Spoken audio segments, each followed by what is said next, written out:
Mulher está começando. E nós estamos muito felizes porque nós estamos comemorando 1 ano já de programa Maravilha de Mulher. E eu quero agradecer você que vem nos acompanhando, que vem me mandando mensagenzinhas no direct, agradecendo, enviando as sugestões de conteúdo. E hoje nós estamos recebendo a Maria Cláudia Calonazzi. Falei certo, Maria Cláudia? Isso. O sobrenome é diferente, né? É diferente. E foi um desses conteúdos indicados por você aí de casa. Ela é consultora de amamentação, é isso? Isso mesmo. Gente, eu assim, conheço a Maria Cláudia lá de Lorena já há bastante tempo, ela é natural de Lorena, eu também sou natural de Lorena. Estudamos nas mesmas escolas, Sim, eu acredito, né? Sim, seu irmão foi meu parceiro de estudo aí a vida toda. E eu e meu irmão, a gente é quase gêmeos, quase. 1 ano e 7 meses só de diferença, né? Eu sou mais velha, infelizmente, ele é o mais novo. Mas eu conheço já há um tempo a Maria Cláudia. E como nasceu essa ideia dessa profissão, Maria Cláudia? Eu costumo dizer para as pessoas que não fui eu que escolhi a amamentação, foi a amamentação que me escolheu. Uhum. Eu sou mãe de 3 filhos, a minha mais velha tem 14 anos, a minha caçula tem 6, vai fazer 7 esse ano. E na gestação da Alice, eu pouco ouvi falar de amamentação durante todo o meu pré-natal. Que foi a mais velha, a Alice foi é a mais velha. Isso, há 14 anos, então, o meu pré-natal, eu não ouvi quase nada de aleitamento materno. Quando ela nasceu, eu segui aquele protocolo de antigamente, de botar o bebê para mamar 15 minutos em cada peito, de 3 em 3 horas. E se o bebê chorasse, tinha que acalmar o bebê de outra forma, porque tinha que ter um jeito rígido de levar a amamentação.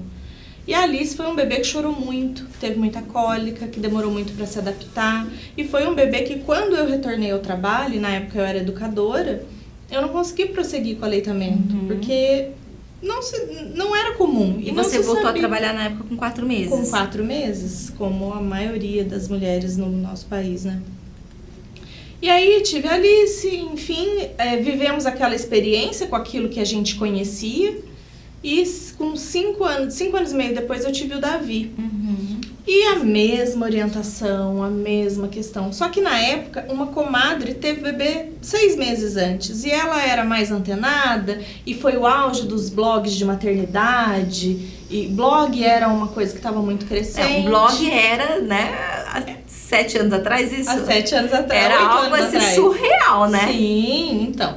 E aí, nesses blogs, a minha comadre ia consumindo conteúdo e ela começou a me trazer algumas coisas, como do tipo, não faz sentido pra você colocar o Davi pra mamar toda vez que ele chora? Falei, vamos ver. Sim. E aí eu comecei a fazer aquilo e foi o meu primeiro contato com o que hoje a gente chama de livre demanda, que é levar o bebê pro peito sempre que ele solicita. E o Davi já foi uma criança muito mais calma, com outra experiência, um outro pós-parto.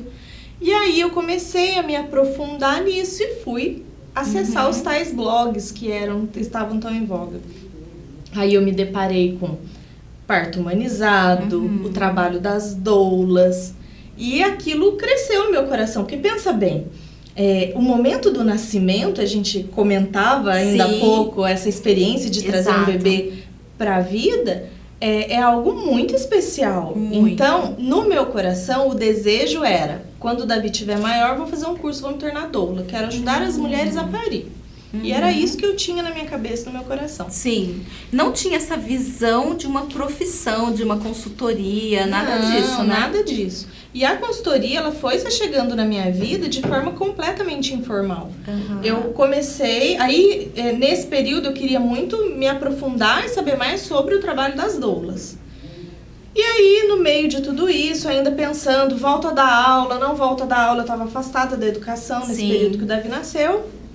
Quando eu decidi que eu ia voltar para a sala de aula, para por meio do meu trabalho na área da educação, investir numa formação e poder chegar nas mães, eu fiquei grávida da Raquel. E aí eu falei, bom, não vai rolar. Uma doula precisa de uma disponibilidade de tempo, de presença na vida das mulheres que eu não teria com 2 bebês em casa. A diferença do Davi e da Raquel é 1 ano e 9 meses. Falei, bom, isso não vai ser possível. E nesse período, uma grande amiga também ficou grávida, de surpresa. e estava enfrentando uma porção de dificuldades ali de aceitação desse processo da gestação. Ela também com um filho pequeno, também num contexto de vida muito difícil. Aí surgiu meu primeiro contato com o trabalho voltado para a maternidade, que foi com um projeto social chamado Chá de Bênçãos, em que eu fazia roda para as gestantes, com atividades de cuidado para essas mulheres. E ali eu comecei a perceber que, ok, o parto era lindo, as mulheres estavam muito interessadas, mas parecia que tudo acabava no parto. E você já tinha essa visão do parto humanizado? Sim, nessa época eu já tinha um olhar, já conhecia um pouco mais. E aí parecia que assim, ok, a mulher pariu, acabou. Porque depois que o bebê nasce, aquela mulher ficava invisível. Sim. E aí ninguém olhava pra ela. Ninguém olhava pra ela e o olhar era todo para o bebê. Ela era só alguém pra atender as demandas do bebê e acabou. Sim. E muitas dúvidas sobre a amamentação foram surgindo nesse período, as mulheres perguntavam, e aí, quando a gente vem da educação, a gente tem um jeito de comunicar que é diferente de quem nunca teve na sala de aula. Exatamente. Então, a gente consegue tornar acessível o conhecimento. Isso. E foi aí, há 5 anos atrás, que eu comecei a ser fisgada pela consultoria de amamentação. Você foi a primeira na sua cidade? Na minha cidade, sim. A primeira com formação específica para consultoria de amamentação, que desenvolvia um trabalho totalmente voltado para informar, orientar e acolher as mulheres no pós-parto. Nossa, que diferente, né?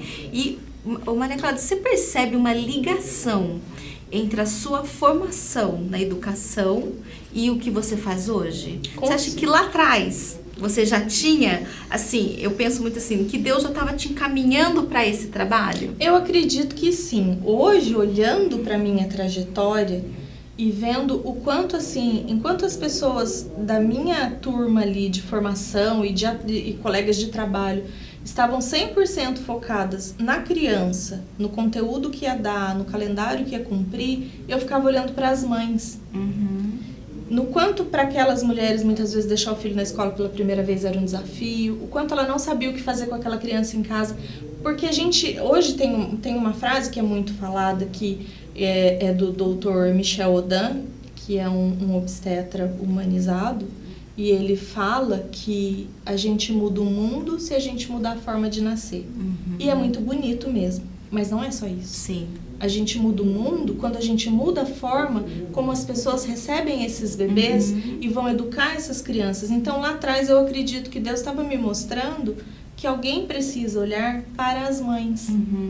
Alguém precisa olhar para elas e entender que toda essa transformação louca que é na vida de uma mulher, trazer um filho para o mundo, criar, educar, ela passa por tudo isso muito sozinha, porque é um processo solitário, mesmo que você tenha várias pessoas ao seu redor, mas é um processo solitário. E sendo um processo solitário, alguém precisa olhar para ela e dizer que tá tudo bem, tudo que ela tá sentindo.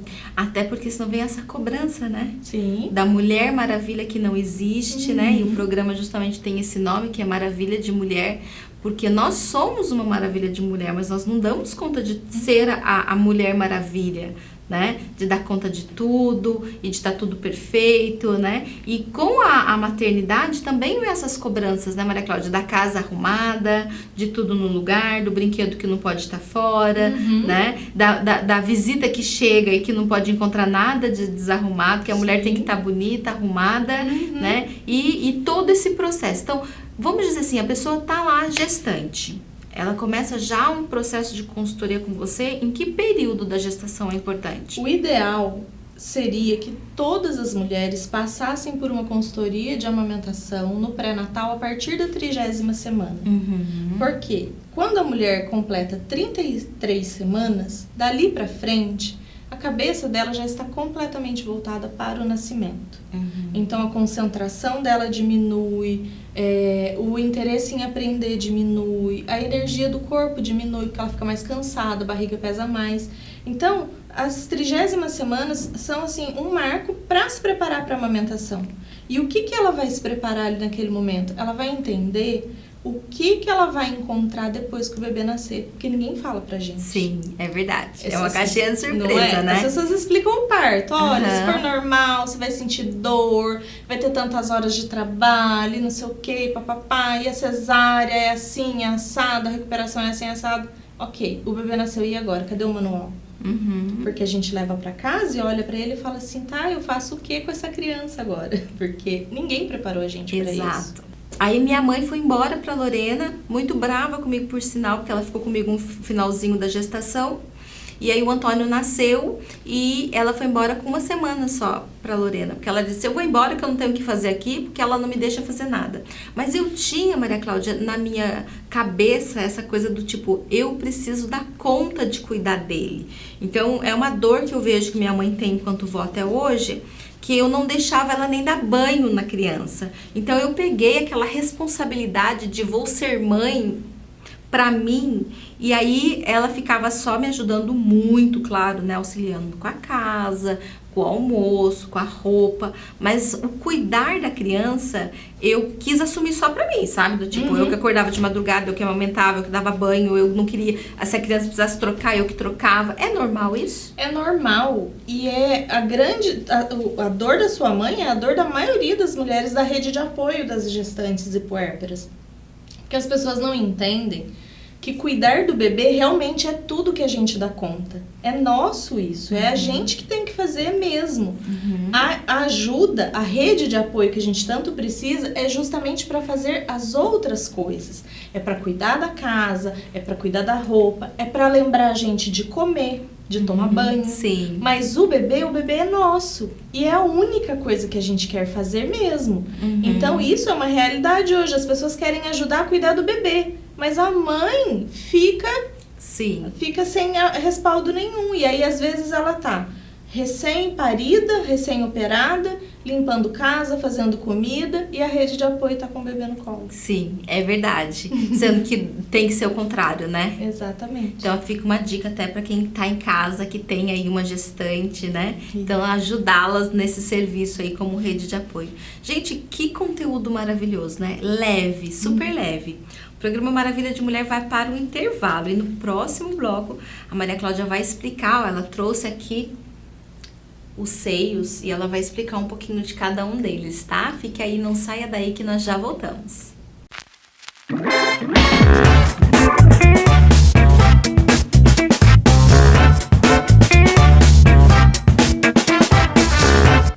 O programa Maravilha de Mulher está de volta com a Maria Cláudia Calonassi, ela que é consultora de amamentação. Foi uma referência no Vale do Paraíba, uma das primeiras a chegar a trabalhar com isso em Lorena, né? E olha que Lorena é uma cidade tão pequena, né? Nós somos de lá, nós podemos falar. Lorenense pode falar de Lorena, mas ninguém pode falar de Lorena, né, Maria Cláudia? E ela já começou a falar e explicar no primeiro bloco pra gente sobre esse trabalho de consultoria. E quais são os mitos, Maria Cláudia, que as pessoas têm de amamentação? Olha, os mitos que surgem são os mais variados, mas os principais e são os que mais atrapalham o processo do aleitamento materno são em relação ao preparo da mama e em relação ao bico perfeito, ao mamilo perfeito para se amamentar o bebê. E é até por isso que eu trouxe as mamas didáticas para mostrar. Eu uso essas mamas nos cursos de gestante para mostrar para as mulheres que, de fato, o que se precisa não é um preparo físico, não é o mamilo ideal, mas é preparar a cabeça e entender o processo para que o sucesso seja garantido. Como isso é um bate-papo, nosso programa, assim, ele é um bate-papo, então eu gosto de falar também, sabe? Eu não deixo só a entrevistada falar, não. Você falando, eu me lembrei da minha gestação, lembrei do meu filho, 14 anos, e o Antônio, ele mamou até 3 anos e meio. E eu não fui uma dessas mães que recebeu consultoria, não tive nada disso, porque há 14 anos atrás, como você falou, não existia. Mas eu já saí do centro cirúrgico, que o Antônio nasceu no Antoninho, aqui em São José dos Campos, eu já saí do centro cirúrgico com o Antônio no meu peito, e ele mesmo procurando a boquinha, abrindo a boquinha para procurar o seio. E ele teve essa mamada. Essa mamada eles falam que não é leite, né? Então, eles dizem que não é leite porque colostro, embora tenha um nome diferente, não deixa de ser leite. E esse também é um grande mito, Aurora. É de se achar que colostro não sustenta o bebê. E, na verdade, é o principal alimento. Essa mamada logo após o nascimento é chamada de hora dourada. E deveria ser uma prática, mas não é. Infelizmente, a maioria dos hospitais não tem essa prática de levar o bebê para o peito logo que ele nasce. E essa prática, ela garante um sucesso muito grande na amamentação, porque ajuda com que o processo de descida do leite seja muito mais rápido. Sim. Então, o colostro, ele é o primeiro leite que o bebê recebe, ele vem em pouca quantidade, mas a quantidade de nutrientes, de riqueza desse alimento e o quanto ele favorece o sistema imunológico do bebê, porque a primeira dose de vacina que esse bebê recebe é gigantesca. Então, esse colostro vai ficar com essa mãe até 5 dias e a partir do 5º, 6º dia que o leite começa a descer. Só que esse colostro ele vai aumentando à medida que o estômago do bebê cresce. Esse volume de leite vai aumentando, então tem uma sincronia muito bonita entre a necessidade do bebê e o corpo da mãe. E hoje a gente ouve tanto se falar em empoderamento, empoderar as mulheres, e o verdadeiro empoderamento é conhecer o funcionamento do seu corpo. Como ele funciona, Sim, é como que vai acontecer. Isso. Nossa, eu fui uma mulher privilegiada então, viu, Maria Cláudia? Analisando agora pela nossa conversa. Porque eu não tive nenhum tipo de consultoria, nenhum tipo de orientação, né? As coisas foram acontecendo, né? Eu me lembro que minha mãe chegou no quarto e ficou muito brava com a equipe de enfermagem, porque eu não tinha nem limpado o menino direito. E o menino só tava enrolado, né? Foi essa a fala dela. O menino só tava enrolado num pano e ali mamando, porque eles fizeram exatamente o correto, né? E na cabeça das pessoas, aquilo não era o correto. Pra você ter noção, quando a Raquel nasceu, que é a minha caçula, e faz 7 anos esse ano, a Raquel, eu tive um trabalho de parto, eu tive uma tentativa de parto humanizado, virou uma cesariana, e quando virou uma cesariana eu falei, beleza, não tenho como tomar nenhuma decisão em relação ao parto, então eu vou pelo menos assegurar que o primeiro banho dela quem vai dar sou eu. E aí eu virei pro pediatra e falei assim, por favor, não deixa dar banho nela. E aquilo chocou a maternidade toda, porque como assim vai deixar o bebê sujo? Mas gente, além dos benefícios do Vernix para a pele do bebê, o bebê sai de um ambiente estéril, o útero da gente é o lugar mais limpo. Então, aquilo não é uma sujeira. E aquilo realmente é uma proteção da pele do bebê, que não precisa ser retirado, que tem um cheiro maravilhoso, porque o cheiro do recém-nascido, ele fica impregnado na nossa cabeça. E o quanto ele ajuda a liberar a ocitocina, que é o hormônio responsável por essa ejeção, por essa saída do leite. Então, aí, nisso eu puxo um outro mito, que não sei se você já ouviu, mas que a mulher não pode sofrer nenhum tipo de estresse durante o período da amamentação, porque seca o leite. Já ouvi. E aí, o que é isso?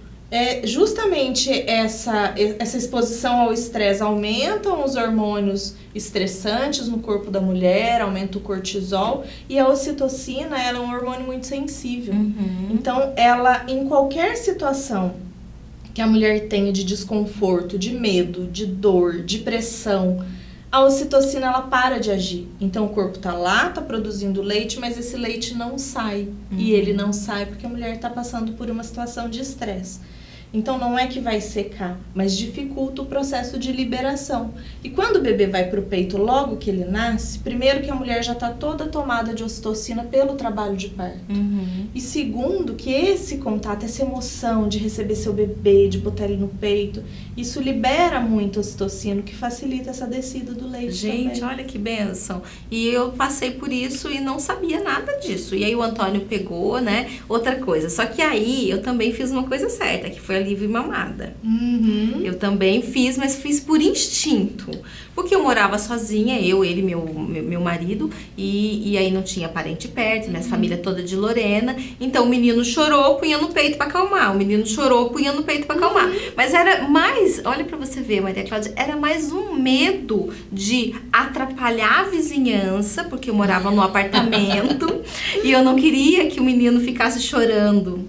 e acordasse. Inclusive, meu vizinho trabalhava de madrugada e dormia durante o dia. Então, eu tinha muito receio dele reclamar, do Antônio chorando. E eu gostava muito do vizinho. E eu falava, gente, né? Não tem como atrapalhar o sono do rapaz. Então, o menino chorou quando eu ficava no peito. Chorou, punha no peito. E eu me lembro que as pessoas falavam assim, o seu leite não sustenta ele. Vamos fazer o mucilon. O mucilon é típico. Ele tá chorando de fome. Isso também é um mito, né? É um mito. Porque o bebê não vai pro peito só porque ele tem fome. Ele vai porque tá com sede, porque tá com sono, porque precisa relaxar, porque tá com cólica. O leite materno, ele alivia as dores do bebê. E é o melhor lugar do mundo para ele, porque ele passou, sei lá, 39, 40 semanas dentro da barriga, apertadinho, junto com a mãe, ouvindo os batimentos cardíacos, andando com ela para cima e para baixo, e de repente esse bebê nasce, a gente espera deitar ele no berço, de barriga para cima, num berço gigante, pro frio, corpinho né? dele frio, no silêncio, e a gente espera que aquilo pro bebê seja normal. Agora, quando o bebê tá no colo, ele tem a memória uterina ativada, ele lembra de como era quando ele estava na barriga da mãe. Então, a livre demanda, ela ajuda no bebê se acalmar e se adaptar muito mais rápido a essa vida fora do útero, ajuda na regulagem da produção de leite, então vai regular, o nosso corpo ele vai trabalhar por demanda. Mas como que ele sabe quanto que o bebê precisa? Quanto mais o bebê mama, mais ele sabe quanto precisa produzir. Então, também é algo que você vê, você viveu isso no seu instinto. No meu instinto. Alguma coisa te dizia que esse era o caminho. Sim. Só que hoje, a gente está vivendo um tempo de total desconexão com o nosso instinto. Então, a gente esquece de perceber os sinais que o nosso corpo, que o nosso bebê dá pra gente. Sim. E são poucas as mulheres que conseguem viver isso por instinto. Porque eu me lembro que naquela época eu tinha várias... Porque mãe é uma bênção, né? Se junta em qualquer lugar, né? Desce pro parquinho, encontra com a outra, troca figurinha e fala. E eu me lembro que eu tinha poucas amigas que conseguiam amamentar. E o amamentar era do tipo, nossa, mas você amamenta. Nossa, mas o seu peito não rachou. Nossa, mas o meu sangrou, eu parei de amamentar. Então, era isso que eu escutava, né? Então, o seu trabalho é justamente minimizar esse impacto na vida das mulheres. Exatamente. E tem muitas mulheres que escutam isso na gestação. Então, você já espera o nascimento do bebê e no pacote vem uma desgraceira toda, porque vai rachar, vai sangrar, vai doer, não vai sustentar o meu bebê, porque toda hora ele vai querer peito. E o meu trabalho na gestação é conscientizar a mulher de que tudo isso é mito, de informar para ela quais são os passos que ela pode fazer para diminuir o risco desse bebê ferir o seio ou apresentar algum desconforto durante o processo de amamentação e dela entender como é que o bebê vai funcionar nos primeiros 3 meses de vida, porque ele não vai mamar de 3 em 3 horas no começo. Ele vai precisar mamar mais vezes. Sim. E isso não é sinal de leite fraco, é sinal natural do desenvolvimento do bebê. Sim, é verdade. Esse apoio é muito importante, essa consultoria é muito importante mesmo. Eu tinha muito medo, eu vivi uma época financeira não muito confortável e eu tinha medo do custo do leite. Então, assim, eu acho que eu já fui me preparando desde a gestação, sabe? Do tipo, ele vai precisar mamar, ele tem que aceitar, é o melhor alimento.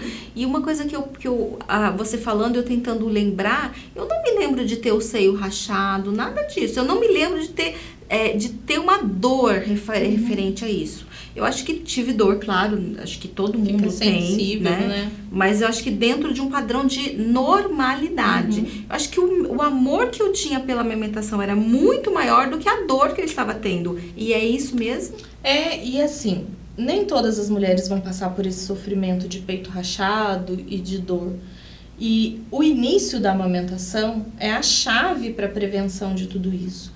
Infelizmente, muitas vezes a gente se depara em situações que a equipe que está atendendo a gente não tem esse preparo.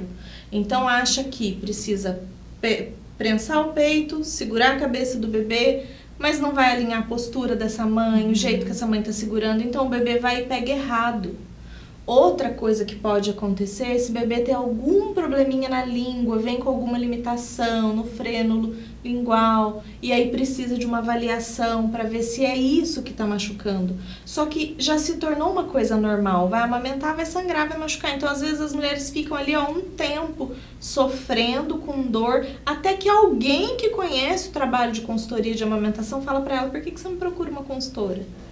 E aí ela procura a consultora, ela vai ver que o bebê tá mal posicionado, que a linguinha tá precisando de uma intervenção e que ela não precisaria estar sofrendo daquele jeito. São tantos detalhes, né, Maria Cláudia? Muitos detalhes Tem mesmo. bastante. Outro mito, Maria Cláudia, é com relação ao tamanho dos seios, né? Sim. Se tem pouco, se tem muito, né? Sim, acredita-se que quem tem seio pequeno não vai conseguir amamentar. Os meus eram super pequenos, até hoje é enchimento. Então, e que quem tem seio muito grande vai ter muito leite. Na verdade, não tem nada a ver. O que garante a produção efetiva do leite, o volume de leite produzido, é a demanda do bebê. E a célula, lógico que nenhum dos seios nossos vai produzir no mesmo volume. Cada peito produz de um jeito, porque tem uma quantidade de célula, uma quantidade de glândulas mamárias e uma capacidade de armazenamento diferente. Mas peito grande não é passaporte para produção eterna. Ótimo. Nossa, que conteúdo maravilhoso. Você que é gestante ou conhece alguém que é gestante, indica esse programa, viu? Vamos caminhando para o intervalo, não saia daí que nós já voltamos. E aí sim nós vamos mostrar, né? Vamos. Os bicos, né? Fique aí que nós já voltamos.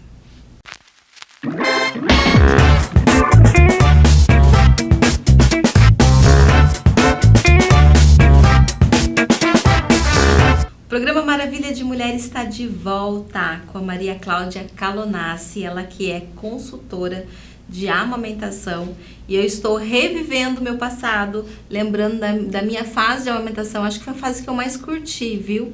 Eu sempre falo, Maria Cláudia, que fui eu que precisei passar pelo desmame e não o Antônio. Mas isso, o desmame é 4 blocos. No quarto bloco a gente fala de desmame.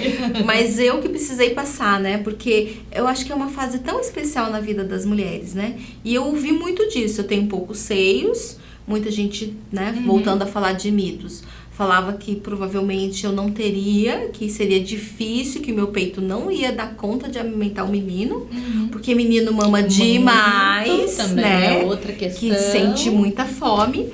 E eu me lembro que a minha sogra, na época, veio conhecer o Antônio tinha 15 dias. E ela ficou assim, abismada. Ela disse pra mim assim: Aurora, você não vai dar conta, você vai ficar doente, porque esse menino mama toda hora. Vamos comprar uma mamadeira, porque nem mamadeira eu comprei, né? Eu tinha convicção que ele iria mamar no peito, então eu não comprei mamadeira. Eu falei, eu não vou comprar nem mamadeira e nem chupeta, era algo que eu não tinha mesmo. E aí eu falei, não, eu não vou comprar. Ela, vamos comprar uma mamadeira pra esse menino, vamos fazer um mucilon, porque ela é de roça, assim, né? Porque esse menino tá chorando de fome. E eu falava, não. Assim, eu fui uma mãe chata, sabe, Maria Cláudia? Eu fui uma mãe assim, que eu, não vou, vai ser leite materno. E minha mãe falava, esse menino tá com sede, precisa dar água pro menino. Não precisa dar água pro menino, não tá com sede. Mas hoje eu vejo que eu fiz certo. Fez mesmo. Então, esses mitos. Então, vamos falar das mamas? Vamos. Então, assim, tem uma coisa que a gente escuta muito, e eu escuto muito quando as mães me procuram. Eu tô com o seio ferido e tal, porque eu não tenho bico. Então, acredita-se que a mulher precisa ter bico para mamar. E eu quero mostrar para vocês que não. Sim. Que o bico, ele pode facilitar o processo no início? Pode. Mas ele não é via de regra. Bico, não. Eu tive um médio. Então, não era grande, não era pequeno. Não é via de regra. Então, vou começar mostrando aqui, ó. Tá. Essas mamas didáticas que a gente usa nos cursos de gestante. Esse é um bico que a gente chama de bico protuso. Então, é um bico grande que geralmente as pessoas olham e falam assim, ok, vai ser muito fácil amamentar, porque já tem o bico. Depois, a gente tem o bico plano, que ele é levemente, ele tem uma leve alteração. O meu era assim. O meu também. E eu me lembro de que quando a Alice nasceu, a enfermeira levantou o avental e falou assim, ela não tem bico, não vai dar certo. Aí veio uma outra enfermeira mais velha, apertou meu peito e falou assim, vai sim, o peito dela é flácido. Eu falei, acho que eu devo ficar feliz com isso. Então, a minha experiência com a amamentação, a minha primeira experiência foi essa. Eu não tenho bico e tenho um seio flácido. Ok. Mas é um mamilo plano que, quando a gente olha e fala assim, ok, sai bem pouquinho, protui bem pouquinho, será que vai ajudar essa mulher na amamentação? Talvez, não sei. E o mamilo mais desafiador de todos, que é o mamilo invertido, que é um mamilo que ele não protui para fora, quando a gente faz a prega para ajudar o bebê a pegar, o mamilo vai para dentro. É um mamilo que impede a mulher de amamentar? Não, mas é um mamilo mais desafiador. E aí a gente já começa com essa questão. Não é o tipo de mamilo que vai facilitar ou dificultar o processo da amamentação. É o conhecimento sobre o processo, é um bom posicionamento e a condução de boa pega. E aí eu quero mostrar a nossa mama por dentro. Então a nossa mama por dentro, essa região amarela aqui de volta, são os alvéolos, é onde esse leite ele é produzido e armazenado. E aqui, essa parte mais azulada, são os ductos mamários, que é por onde o leite passa para chegar na boquinha do bebê. Então, vamos ver essa mama agora com o mamilo para o lado de fora. Se o bebê mama só no mamilo, se ele pega só o bico, se a gente vem nessa de que é o bico que tem que ter o bico e tal, o que acontece? Esse bebê, ele tá mamando só nos ductos. Ele não estimula, de fato, aonde tem o leite, vai sair um volume maior de leite. Ele vai pegar só aqui. E aí, no começo da amamentação, ok, o peito da gente tá com bastante leite, o nosso corpo não sabe quanto o nosso bebê produz, então chega a ficar algumas regiões até endurecidas, sim, pinga. Só que à medida que o bebê vai não tirando o leite todo da mama, o corpo vai ficando confuso. Será que eu preciso produzir tudo isso? Então, não é aqui que o bebê precisa mamar, é aqui. E aí, quando as mães me procuram com os bebês já nascidos, e eu vou fazer a minha consultoria de pós-parto, essas técnicas, como posicionar o bebê, como se posicionar, como conduzir a pega na boquinha do bebê, tudo isso eu ensino às mães, além das massagens, além de como cuidar do seio, para que não tenha nenhum tipo de bactéria, para que não desenvolva nenhum tipo de bactéria ali. E quando o seio está fissurado também, como cuidar para acelerar o processo de cicatrização. Gente, que trabalho lindo, né? Eu sou suspeita para falar. Eu tô ficando embora eu seja mãe só de filho único, né? Mas é um trabalho maravilhoso. E o meu olhar é sempre para a mãe. Então, assim, quando eu chego para atender, eu quero saber o que se passa com ela. Eu quero olhar para ela, eu quero ouvir o que ela tem para me dizer. Porque técnicas de amamentação, como segurar o bebê e tudo isso, se você sentar na frente do Google, vai demorar, mas ele vai te responder. Vai demorar, mas ele vai te responder. Então, o diferencial do meu trabalho tá no acolhimento dessa mulher.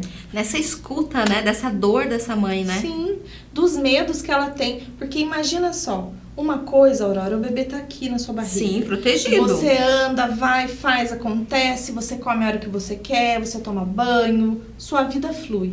O bebê nasceu, primeiro que toda essa liberdade que você tinha, você fica um pouco privada disso.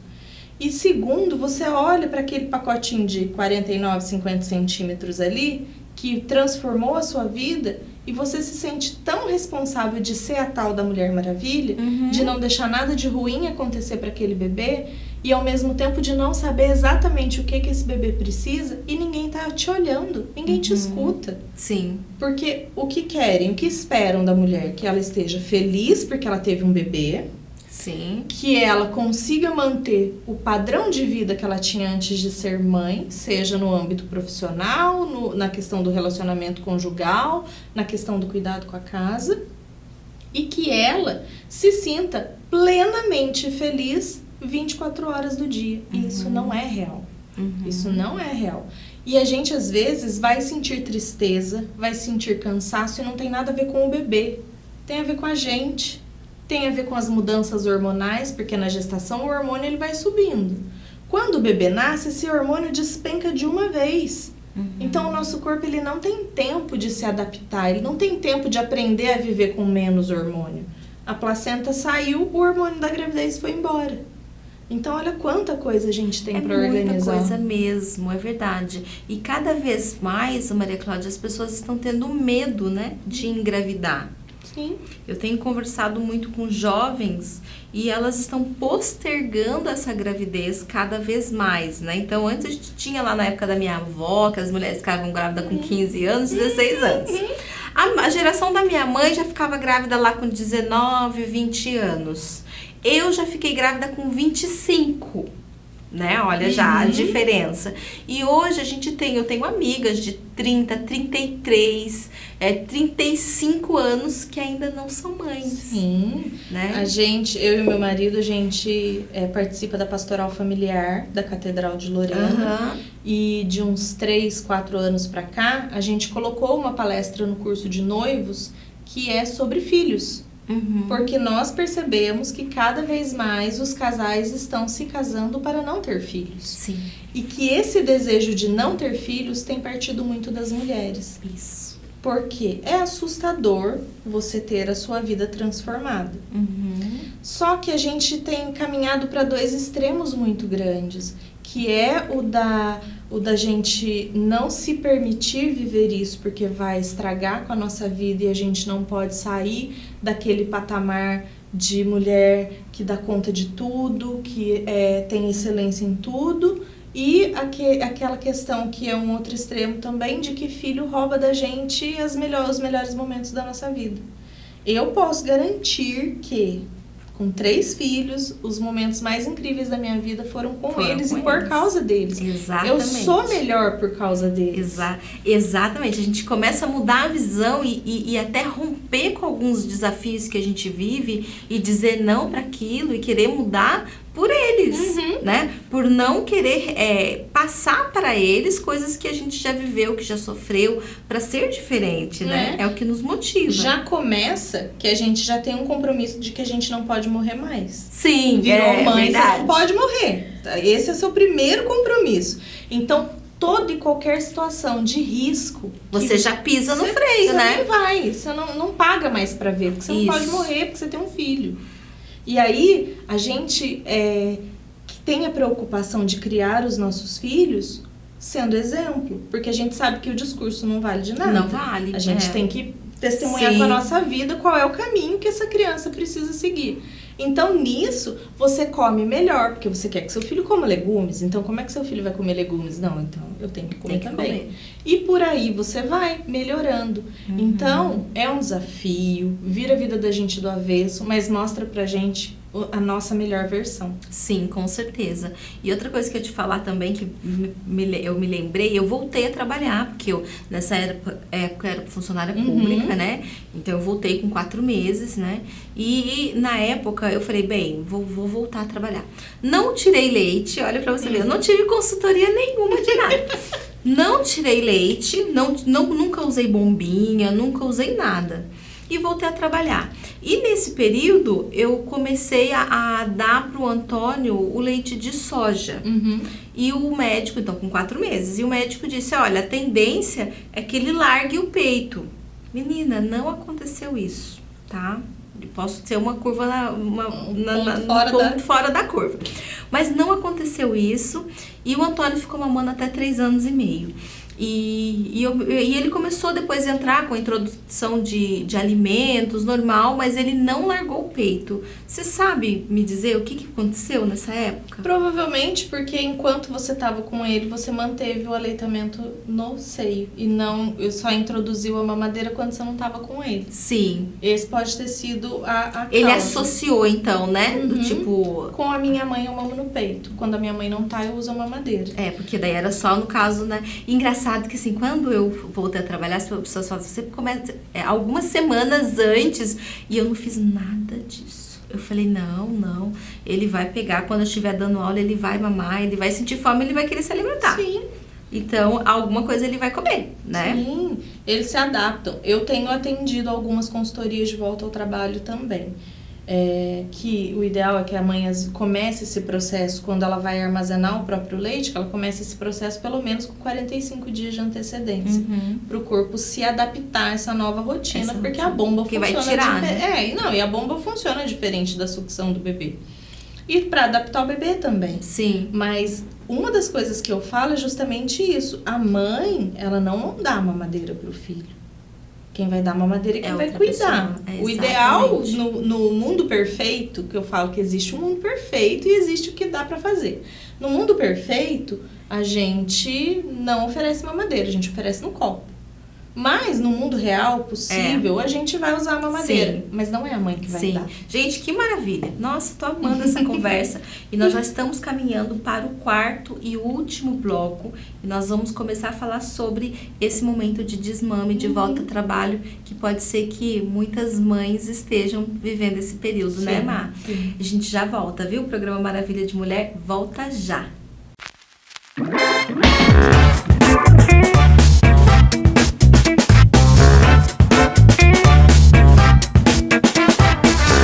O programa Maravilha de Mulher está de volta para o nosso último bloco. Passou tão rápido, né, Mar? Sim, muito rápido. Muito rápido. E a gente vai começar a falar desse desmame, que eu já exemplifiquei aí com o Antônio já, né? Da mamadeira, né? Do leite de soja. E aí, então, você também faz esse papel também da consultoria. Sim. E é aí que entram as habilidades da professora, que um dia foi Sim. a minha principal função. Primeiro que assim, falar de desmame, uma consultora de amamentação falar de desmame, às vezes pode parecer um pouco incoerente, mas como assim? Ela ensina a dar mamar e ensina a desmamar também? Mas o processo de amamentação é uma conquista tão grande, um processo de aprendizado tão grande, que o desmame ele precisa ser feito de forma respeitosa. Sim. A gente precisa encerrar esse ciclo de uma maneira muito bonita. E o primeiro passo é realmente trabalhar com a mãe. Por quê? Você até comentou, né? Sim. Que foi você que teve que desmamar do Antônio. Sim, exato. Porque a gente tem na nossa cabeça que a gente está tirando algo do nosso filho. Tô tirando o que ele tem de melhor. Ele ama mamar, eu vou tirar isso dele. Mas a gente não tá tirando nada. A gente está dando a oportunidade do bebê ter outros momentos com a mãe. Criar novas formas de se relacionar. A amamentação é uma relação. E essa relação ela precisa ser boa para as duas partes envolvidas. Chega uma fase que a mãe vai se sentir mais cansada. Sim. E que é o momento de encerrar esse ciclo. Eu me senti assim, porque o Antônio, ele já falava.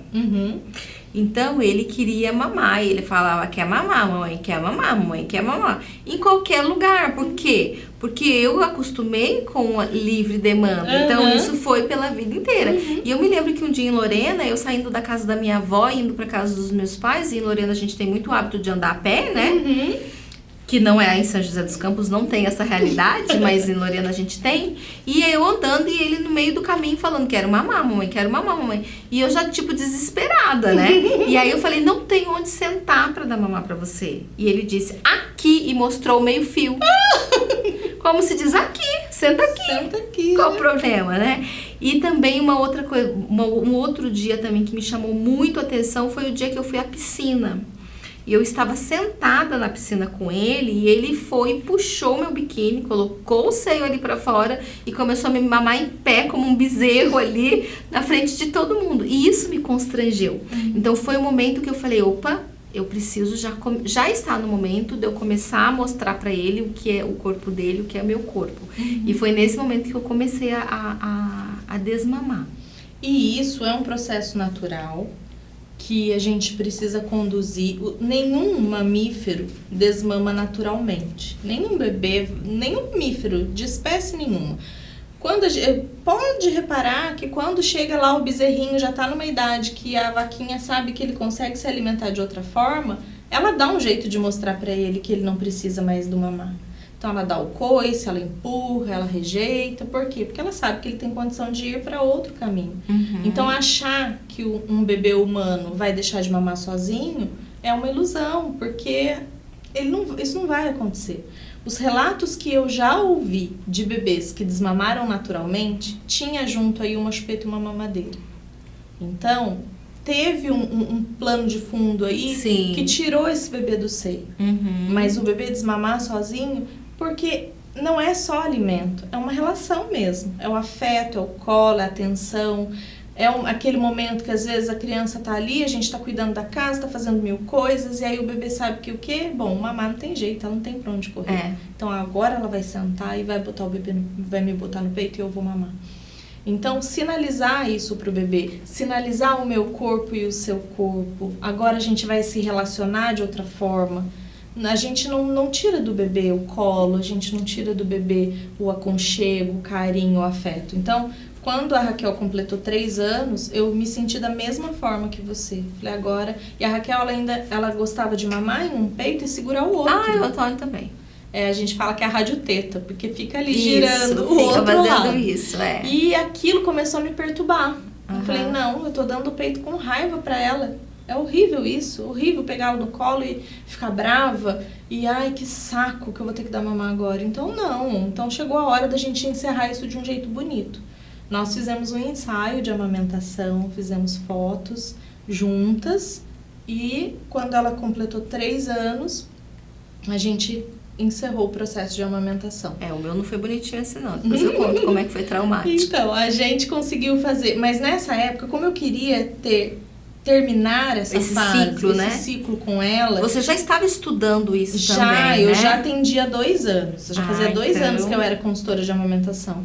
Eu fiz um curso especializado em desmame e aí eu trouxe aquilo que eu aprendi no curso. Eu falei, bom, deixa eu achar um jeito que eu consiga aplicar isso. E aí eu desenvolvi uma metodologia com um material bem lúdico para criança, em que a mãe é a protagonista da história. Então a mãe não desaparece, a mãe não machuca o peito, a mãe não passa pó de café, nem... Tudo isso errado eu fiz. Então, nada disso precisa ser feito. A mãe vai usar a maior ferramenta que ela tem, que é a comunicação. E ela vai mostrar para aquele bebê que ela não está desaparecendo da vida dele, que ela está achando uma nova forma de se comunicar, que crescer é bom, que tem muita coisa bacana para eles fazerem juntos. E aí a mãe se coloca como uma pessoa que está ali cheia de coisas maravilhosas para mostrar para o bebê, sem precisar do peito. Então tem aí um caminho que a gente percorre, que vai encerrar a fase do aleitamento de forma respeitosa, que a mãe não vai ficar naquela situação de ter que criar ali um estresse na vida dela e na vida da criança para encerrar o aleitamento. Sim, nossa, olha, como é bom a gente conversar com especialista, né? Com quem entende, que entende as dores do dia a dia das mães, né? E que conduz da melhor maneira para desse desmame, né? Eu fiz tudo errado nessa parte. Nessa parte eu já estava com um estresse aqui, né? Eu me lembro que eu saí da escola 12h20, e aí eu dava aula 12h20, chegava em casa com muita fome, ia comer, e aí o Antônio já ficava em pé, eu comendo, e o Antônio em pé mamando aqui, eu falava, ai meu Deus do céu, o que é isso, né? Um bezerro aqui do lado, né? E tentei tudo, tentei colocar band-aid, falava que tava machucado, daí ele falava assim pra mim, deixa eu dar um beijinho, mãe, que sara. Porque era o que eu fazia com ele, se ele caísse, ralasse o joelho, eu ia falar, vou dar um beijinho que sara, né? E aí ele falava isso, então ele ia lá e tirava o esparadrapo e falava, eu só vou dar um beijinho, mamãe, e mamava, não adiantava. E assim, a maneira como aconteceu foi bem traumático, porque num momento de desespero eu passei pimenta. Aí passei pimenta no seio e ele foi mamar, e aí a mãe estragou. E essa fase ele lembra até hoje, que ele fala, o seu mamar estragou, né, mãe? Então eu vi que foi algo que pesou pra ele, Pesou. né? Não foi algo sadio. Não foi o melhor caminho. Mas eu costumo dizer pras mães que mãe não erra. A gente faz o melhor que a gente pode com aquilo que a gente tem nas mãos. Naquele momento a gente faz o melhor que a gente pode, com tudo que a gente tinha de orientação. Se já não falavam de amamentação, você acha que alguém ia falar com a gente sobre desmame? É verdade. Não ia. É verdade. Eu me lembro que no ano que eu desmamei a Raquel, a gente foi pra praia, foi a primeira vez dela na praia, e mãe fica na beirada, né? Então quando a gente levanta, o biquíni tá todo cheio de areia. E ela baixou o biquíni pra mamar e meu seio tava sujo. Aí ela olhou, eu falei, vamos ver esse colo? Eu falei, ai, Raquel, agora tá assim. Ela falou assim, lava que sai. Lava que sai. Lava que sai. Então, assim, eles são muito espertos. São muito espertos. Então, o melhor caminho é sempre falar a verdade. Então, falar pra criança que agora chegou o momento da gente ter outras formas de se relacionar e que ele já consegue se alimentar de outras formas e construir juntos esse novo jeito. Maria Cláudia, e quem tá assistindo? Se tiver com essas dores, ou tanto que tá grávida, que quer esse acompanhamento, ou que tá vivendo, você presta consultoria online, presencial? Como funciona o seu trabalho? Hoje eu tenho atendido boa parte das minhas consultorias online. Graças a Deus a internet está aí para nos ajudar a chegar em qualquer lugar, romper todas as barreiras geográficas, mas eu atendo consultoria presencial também. Então eu atendo no fundo do vale, de Aparecida até Cachoeira, Cruzeiro, ali essa região toda eu consigo atender presencialmente. E tenho atendido mães aí dentro do nosso país. Esse ano até fora do país eu atendi algumas mamães. Olha. Por meio das consultorias online. Que legal. E palestras também. Palestras Quando não é o momento, né? Porque não podemos ter aglomeração. Sim. Mas você também dá palestra. Também dou palestras. Esse ano a gente vai voltar com as rodas de amamentação online. Enquanto a gente estiver nesse momento de que não é adequado a gente estar junto.